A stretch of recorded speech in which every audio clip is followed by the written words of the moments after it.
তিনটি লক্ষণ দেখলেই বুঝবেন লোকটি পরকীয়ায় লিপ্ত। লোকটি অন্য নারীর সঙ্গে কথা বলে। তিনটি লক্ষণ দেখলে আপনার স্ত্রী বুঝবেন অন্য পুরুষের সঙ্গে কথা বলে, আপনার স্ত্রী পরকীয়ায় লিপ্ত। এই তিনটি লক্ষণ যদি দেখতে পান, এখন থেকে ইনভেস্টিগেট করেন, এখন থেকেই তার সন্ধান করেন। কারণ এই তিনটি আমার কথা নয়, সেই হাদিসের কথা শোনাচ্ছি আপনাদেরকে।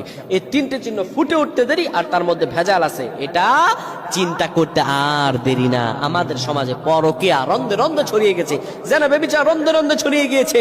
আল্লাহ রাব্বুল আলামিন পবিত্র কোরআনে কারীমে বলছেন, ওয়ালা তাকরাবুজ জিনা, জেনার কাছেও যেও না, নিশ্চয়ই সেটা ঘৃণিত এবং খারাপ কাজ। যারা জেনা করে তারা ধ্বংস হয়ে যাবে, পৃথিবী থেকে তারা নিশ্চিহ্ন হয়ে যাবে।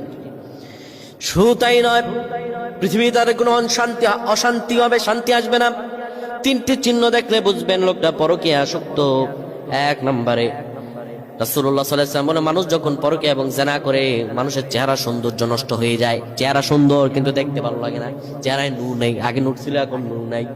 দুই নম্বরে তার আয় রুজি বরকত কমে যাবে, তার আয় রুজি বরকত কমে যাবে, ব্যবসা বাণিজ্য ধ্বংসের পথে।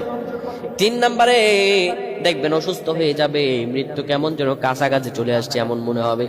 এই তিনটি লক্ষণ যদি কারো মধ্যে দেখতে পান, তাহলে নিজের মধ্যে এটা পরিবর্তন করে নেন এবং তার সম্পর্কে অনুসন্ধান করে। আল্লাহ বুঝদান করবেন, আল্লাহুম্মা আমিন।